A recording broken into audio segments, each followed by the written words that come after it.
et messieurs, bonsoir à tous et bienvenue dans votre journal. Voici les titres que nous allons développer aujourd'hui. Le Quai d'Orsay met en doute l'objectivité des observateurs de la Ligue arabe. Pour la France, difficile de savoir si les experts peuvent aller et venir librement sans l'interférence des proches du régime de Bachar al-Assad. Nous y reviendrons avec Alexandre Simard dans ce journal. En septembre dernier, 2 Français ont tué une Israélienne à Tel Aviv durant leur séjour, une histoire de fait divers banal, mais qui aujourd'hui prend une tournure politique. La famille de la victime demande l'extradition des 2 Français et en appelle à la présidence. Nous ferons point dans un instant. Après l'année 2011 particulièrement bonne pour le cinéma que nous réserve celle de 2012 dans le registre de l'humour, vous y verrez sans doute un drôle de marsipulami de Gaulois et retour de la bande-annonce de Pied Nickelé dans Le Prêt-à-Porter. En sport, c'est Noël pour le Paris Saint-Germain depuis son rachat par le Qatar. Le PSG s'apprête à embaucher David Beckham pour un salaire de 800 000 € par mois et maintenant s'apprête à embaucher leur entraîneur. Son salaire 500 000 € par mois. Nous y reviendrons à la fin de ce journal. La France met en doute la parole des observateurs de la Ligue arabe qui parcourent la Syrie depuis mardi. Selon le Quai d'Orsay, les observateurs n'ont pas pu apprécier la réalité de la situation. Alors, est-ce que le régime cache la réalité de la répression? Des éléments de réponse avec Nicolas Delabert et Elsa Giroud. Attention, certaines images peuvent heurter les plus sensibles. Malgré la répression, malgré les tirs des snipers, des dizaines de milliers de Syriens continuent à manifester contre le régime. Réponse des forces de l'ordre, des tirs à balles réelles et des grenades lacrymogènes. Mais les observateurs de la Ligue arabe peuvent-ils voir ces scènes filmées par des militants? Rien n'est moins sûr. Leur visite représente un immense espoir. Certains habitants les alpaguent même dans la rue. En venant ici, vous protégez la population. Le peuple croit en vous. Nous voulons être sous votre responsabilité. Mais les accompagnateurs du régime veillent à baliser le parcours, en dépit des tirs qui retentissent distinctement.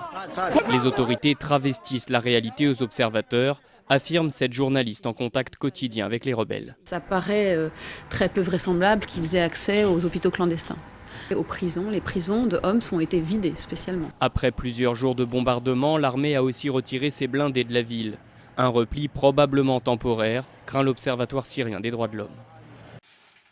Au départ, ce n'était qu'un accident tragique qui, aujourd'hui, c'est un imbroglio judiciaire franco-israélienne qui pousse la première dame de France, Carla Bruni-Sarkozy, à s'impliquer. Vendredi dernier, l'épouse du chef de l'État a envoyé un courrier aux parents de la victime israélienne de 25 ans, morte le 16 septembre dernier à Tel Aviv, après avoir été percuté par 2 Français. Les 2 chauffards refusent de se rendre sur place. Reportage. Ils semblent quitter calmement l'aéroport de Tel Aviv. Mais derrière cette apparente sérénité, ces 2 Français fuient la justice israélienne. 3 heures plus tôt, ils viennent de renverser Lizzie Touni. Cette professeure de gym de 25 ans se rend à son travail lorsqu'un 4x4 la percute violemment. À son bord, Eric Robic et Claude Isaac Kayat. Les 2 hommes ne s'arrêtent pas, plient bagages et prennent le premier vol pour la France. La jeune femme, elle, meurt sur le coup. Elle nous manque tellement. Ce sont des criminels. Et les criminels méritent d'être punis en tant que tels. Ce sont des meurtriers.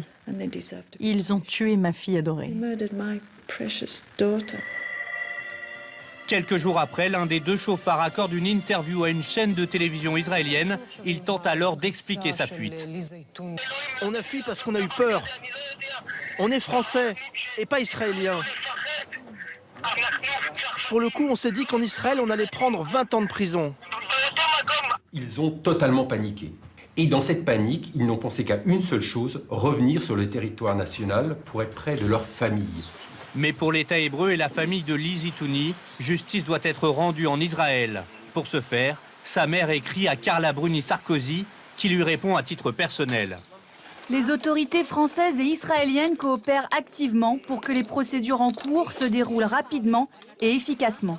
L'État français n'extrade pas ses ressortissants, préférant les juger lui-même. Il est possible en France de les juger sur plainte de la famille de la victime ou sur dénonciation de l'État dans lequel les faits ont été commis. L'intérêt pour eux est que la loi française est plus favorable en matière d'homicide involontaire que la loi israélienne. En France, l'homicide involontaire est puni de 7 ans de prison. En Israël, les 2 hommes risquent 20 ans de réclusion. Toujours dans l'actualité française, sachez que la SNCF va augmenter ses tarifs de 3,2%. En cause, selon la direction, la hausse de la TVA réduite qui passe de 5,5 à 7%. Pardon. Mais il n'y a pas que ça, Alexandre, qui va augmenter. Eh bien, j'aimerais vous dire que oui, mon cher Johan, mais malheureusement, non. Ce sont les traditionnels cadeaux empoisonnés du lendemain de la Saint-Sylvestre. Cette année, vous verrez une augmentation sur vos factures de gaz, notamment plus 4,4%. Sur vos mutuelles, un alourdissement de 4,2% ainsi que sur les boissons gazeuses. Le tout est résumé par Benjamin et Guillaume Aguerre. Il y a d'abord les augmentations douloureuses pour le porte-monnaie. En tête, la facture de gaz, elle va flamber, plus 4,4% l'an prochain. Les tarifs des mutuelles aussi vont s'envoler, plus 4,7% environ. Les boissons également devraient coûter plus cher en 2012. L'alcool à plus de 18 degrés grimpera de 13%. Quant au soda, leur prix pourrait s'envoler jusqu'à 35% suite à une nouvelle taxe sur ces produits. La hausse de la TVA de 5,5 à 7%, décidée par le gouvernement, va aussi peser sur le consommateur en 2012. Premier opérateur à la répercuter, la SNCF vient de décider une augmentation de 3,2% de ses tarifs. Mais d'autres secteurs vont suivre son exemple. On va voir par exemple le carnet de tickets de métro qui va passer de 12,50 € à 12,70 €. En ce qui concerne un repas à 20 €, eh bien, il va prendre plus 30 centimes. Et puis une nuitée d'hôtel, eh bien, à 100 € et elle va prendre 3,40 €. Voilà, alors je vous propose de passer à un sujet plus léger que ces hausses de prix. Parlons cinéma, puisque c'est effectivement un domaine qui vous intéresse. Cette année 2011, vous avez été plus de 210 millions de spectateurs à vous rendre dans vos salles de cinéma. Alors il est vrai qu'il y a eu des films particulièrement drôles. On pense notamment aux Intouchables avec François Cluzet et Omar Sy. Alors que nous réserve l'année 2012 en matière de films humoristiques? Bénédicte Duran a fait le tour de ces films et nous conseille pour cette nouvelle année. Regardez. Sans mentir, il nous avait manqué. 11 ans après, pour son 3e film, La Bande du Sentier s'exporte en Chine. Faut pas commettre d'impair avec le repas. Qu'est-ce que tu veux qu'il arrive? Il y en a qui s'échappent. Ouais. Oui, chérie, c'est nous. Qu'est-ce que Les Infidèles. Premier passage à la réalisation pour Jean Dujardin et Gilles Lelouch, avec Guillaume Canet. Que du beau monde. Thibaut, qu'est-ce que tu fais? Rien. Filmer des images du marsupilami. Je vous parle de la découverte d'une nouvelle espèce. D'un animal qu'on pensait qu'il n'existe pas, mais qui n'existe. Le Marsupilami, la BD de Franquin par Alain Chabat, avec Jamel Debbouze. Je suis pas un menteur. Si, il ment tout le temps. Moi, c'était bien, hein, moi. Pas encore d'image définitive pour Astérix et Obélix. Obélix, qu'est-ce que t'as fait? J'ai juste goûté. 4e volet, Aventure en Grande-Bretagne, sorti septembre prochain. Voyez.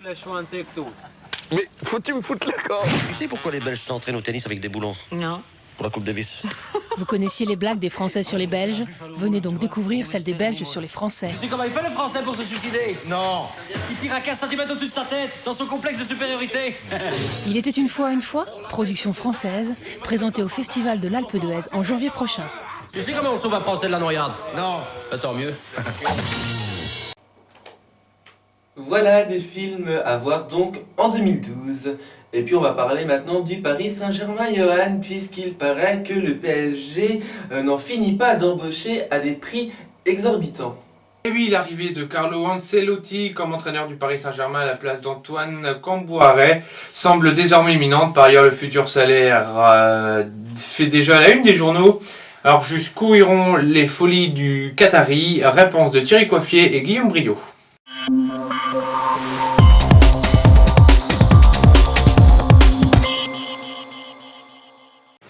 Devant le Parc des Princes, beaucoup de grosses berlines ont défilé, mais impossible de savoir qui s'y cachait. À l'intérieur, probablement cet homme, Carlo Ancelotti, 52 ans, a son palmarès notamment 2 Ligues des Champions gagnées avec le Milan AC. Un nom et une expérience que le PSG version Qatari rétribuerait 500 000 € net par mois. Le Paris Saint-Germain continue donc ses emplettes. David Beckham devrait rejoindre le club parisien. Son salaire brut avoisinerait les 800 000 € mensuels, là aussi un record. Ces transferts faramineux devraient stimuler la concurrence dans le championnat de France et peut-être mener le Paris Saint-Germain au succès sportif, comme Madrid et ses Galactiques, vainqueurs de la Ligue des Champions en 2002. Voilà, avant de clôturer ce journal, retour sur la principale information. La France met en doute la parole des observateurs de la Ligue arabe. Selon le Quai d'Orsay, les observateurs n'ont pas pu apprécier la réalité de la situation en vue de leur court séjour.